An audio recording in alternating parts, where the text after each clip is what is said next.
All right, let's jump into another deep dive. This time, you guys sent in a YouTube video called 10 Things That Will Happen in 2025. By Pastor T MWANGI. That's right, Pastor T MWANGI. Looks pretty intense, honestly. Yeah, it looks like we're going to be wading into Kenyan politics mixed with some prophecy. Oh, interesting. So get ready, folks. We'll break down what Pastor MWANGI sees coming in the next few months and try to make sense of it all. Okay, right off the bat, the thing that kind of jumped out at me was Pastor MWANGI's take on separation of church and state.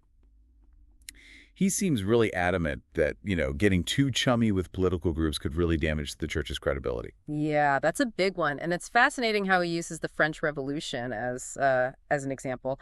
He points out that both the church and the monarchy basically self-destructed because they were so intertwined. Right.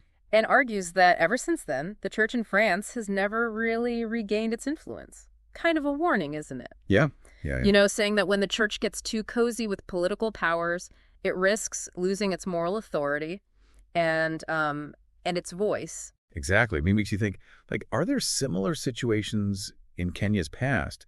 Has the church ever been mixed up with the government in a way that, blew up in their faces? Well, yeah, there have definitely been times when religious institutions have been pulled into political conflicts, especially around elections. Right. Think about the ethnic divisions that often pop up during elections. Sometimes churches and religious leaders get associated with specific political groups, which can really make things worse. So MWANGI seems to be saying, hey, let's not let that happen again. And he goes so far as to say that the church shouldn't even accept invitations from political leaders. Right. Because it could look biased. Yeah. That's a pretty strong statement, don't you think? Yeah, it is. It really makes you think about how religious institutions can be involved in politics without appearing to take sides. He's suggesting that the church should be like a neutral mediator, prioritizing truth and acting as a sort of father figure to the nation. It's a tough balancing act. Totally. Right. And that whole neutrality thing becomes even more important when you look at his next prediction, which is that 2025 is going to be a make-or-break year for Kenya. Especially between January and June. Yeah, especially that period. He warns about potential unrest and instability, and even specifically says the tongues of politicians could be the ones stirring things up. Do you think he's hinting at any particular events or political figures here? Well, he doesn't name names, but Kenya has been seeing a lot of heated political talk and activity, especially with the 2027 elections getting closer. There's definitely growing concern about inflammatory speeches and whether those could lead to violence. Yeah, and then he mentions this 2-year grace period that's over now, which kind of adds to that sense of urgency, Right. It's like he's saying the chance for peaceful change or fixing things has passed, and now the situation is way more serious, almost like a boiling point. And he doesn't sugarcoat it either. He says things like, if 2025 is not handled well, we might not see 2027. That's pretty intense. Yeah, his words really paint a picture of a looming crisis. It's definitely a wake-up call, urging Kenyans to pay attention to his warnings and work towards a more peaceful and stable future. And this is where things get even more interesting. Pastor MWANGI goes beyond just the political stuff and starts talking about spiritual warfare. Oh, wow. And how it's affecting Kenyan politics. Okay. He actually claims that some of the spiritual forces that were protecting the current government have weakened. And he even mentions specific altars and what they mean. What do you make of that? It's wild how he blends spiritual beliefs with political analysis. He says the 2 altars that supported this government are no longer in their place. Like he's suggesting that there's been a shift in the spiritual realm, and that could have real political consequences. Right. It shows how powerful symbols and metaphors can be when you're talking about politics. For sure. Even if you don't believe in those specific things, you can't deny the power of the imagery. It's almost like he's saying there are forces at work that we don't fully understand, shaping what happens in politics. Absolutely. And it highlights how much belief systems can influence how people see power and leadership. This idea that certain people or groups might have a spiritual advantage or weakness, that can really affect how people talk about politics. It definitely adds another layer of complexity to his predictions. And this actually connects to his next point, which is about a new generation rising up in both spiritual and political spheres. He sees these young leaders coming onto the scene and calls for understanding and reconciliation between the different generations. Yeah, he's acknowledging that perspectives and priorities are changing with the generations, and he's pushing for more empathy and communication across those divides. He even makes a direct appeal to his own generation, saying, understand that disagreeing and disobeying are different. That's a pretty powerful statement. It makes you wonder about the generational dynamics in Kenyan politics. Are there younger leaders shaking things up, and how are the older folks reacting to them? There's definitely a growing youth movement in Kenyan politics, pushing for change and challenging the old guard. And that often leads to tension because the older generation might see them as inexperienced or too radical. Right. So it's all about finding common ground and bridging those gaps. Yeah, finding that balance. This is already a lot to process, and we've only just started digging into Pastor Mwangi's predictions. It's clear he's portraying a nation at a crossroads, facing huge challenges, but also big opportunities.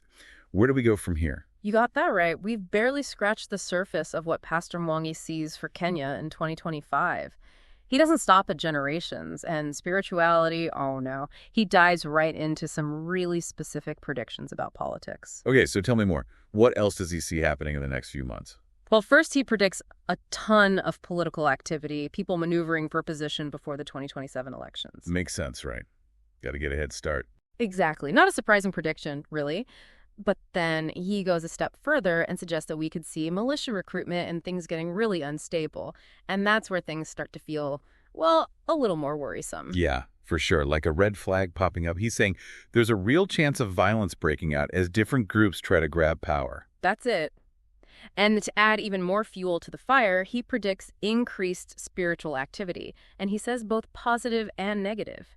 It's almost as if he sees this clash of forces happening, a spiritual battle going on right alongside the political turmoil. Okay, now I'm really intrigued. What does he mean by spiritual activity? Can you give me any specific examples from the video? Well, he's kind of vague on the details, but he uses terms like frequency of sacrifice and ancient altars being serviced. It sounds like he's talking about a resurgence of traditional spiritual practices, maybe even some that people would consider a little out there, you know? Yeah, I get it. It's like he's saying there's this whole other dimension to this power struggle, a spiritual battle happening beneath the surface of everything. Fascinating stuff, even if it is a little creepy. Absolutely. It speaks to how powerful beliefs can be and how they shape the way we see things, especially in a place like Kenya where spirituality is so ingrained in the culture. It's a reminder that even now, in the 21st century, these old forces and beliefs still have a huge influence. So we've got political maneuvering, spiritual warfare. Anything else we should be prepared for in 2025, according to Pastor Mwangi? Oh, he's not finished yet. He also predicts huge corruption scandals, shocking betrayals, and get this, he even says there might be a virus coming back or some other major disruptive event. Wait, a virus? Is he talking about another pandemic? He doesn't use the word pandemic exactly, but he does say that we need to pray seriously about this virus, and he seems worried about borders closing again. It's not really clear what specific virus he's talking about, but it definitely adds to the sense of anxiety in his predictions. Wow, it's a lot to take in. Political scheming, spiritual battles, corruption, a possible virus. Feels like he's throwing everything at us. What do you think about all these predictions? Is he just trying to scare people? Or is there something more to it? I think it's more than just fear-mongering. Remember, he's speaking to a particular audience and he's drawing on their beliefs and stories. He's tapping into the anxieties and uncertainty that already exist in Kenya, and he's using those things to call for change. So how should we understand these predictions then? Are they supposed to be taken literally, like a step-by-step guide to what's going to happen? Or are they more like symbolic warnings meant to make people think and take action? That's the big question, isn't it? It's really up to each person to decide how much weight they want to give to these predictions. Some people might see them as divinely inspired prophecies, Right. while others might be more skeptical and interpret them as insightful observations about the current political climate, just seen through a spiritual lens. It's interesting to think about how different groups in Kenya might react to these predictions. Do you think some might take them more literally than others? Oh, for sure. People who are deeply religious or believe strongly in prophecy might be more likely to see them as literal warnings from God, while others might take them with a grain of salt, seeing them more as metaphors for the problems the nation is facing. No matter how you interpret them, there's no denying that they make you think. They make you confront some uncomfortable truths about power, corruption, and the role of belief in shaping reality. You're right. He's not just offering predictions, he's issuing a challenge to the government, to the church, and to the people of Kenya to face these issues head on and work towards a society that's more just and fair for everyone. It's interesting how Pastor Mwangi keeps coming back to this idea of personal responsibility throughout his predictions. He seems to be saying that, yeah, there are these big forces at work, like politics and spirituality, even global stuff.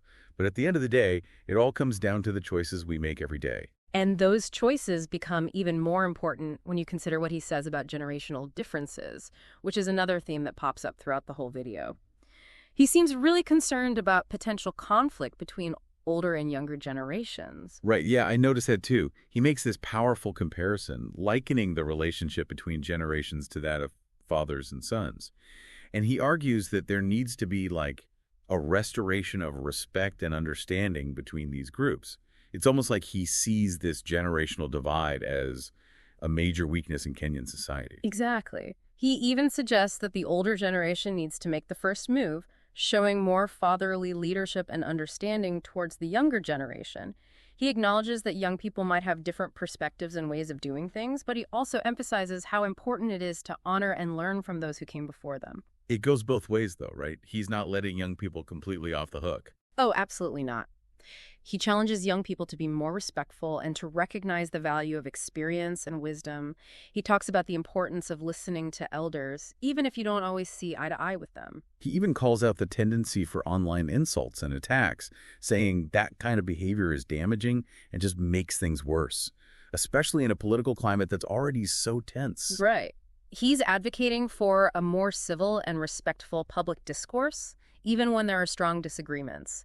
He reminds us that words have power, and we need to use them carefully, especially when we're talking to people who hold different views. It's like he's asking for a return to a more traditional sense of community and respect, where differences are acknowledged and debated, but not used as weapons to tear each other down. And that's where his call for unity and collaboration becomes so important.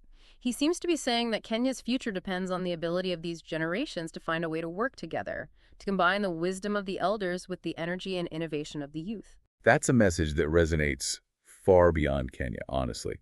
We see these generational tensions everywhere. Definitely. And his message of understanding, respect, and collaboration offers a possible way forward for navigating these differences. Well, I gotta say, this deep dive has been quite a ride. Pastor Mwangi's video is definitely thought-provoking. Yeah. Whether you believe his predictions literally or not, they force you to think about the forces shaping our world, the challenges we face, and the choices we have in front of us. You said it perfectly. It's a mix of spiritual insight, political commentary, and a call to action.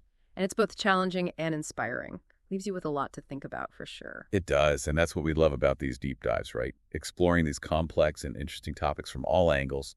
Thanks for joining us for this one, and keep those sources coming. We can't wait to see what you send us next.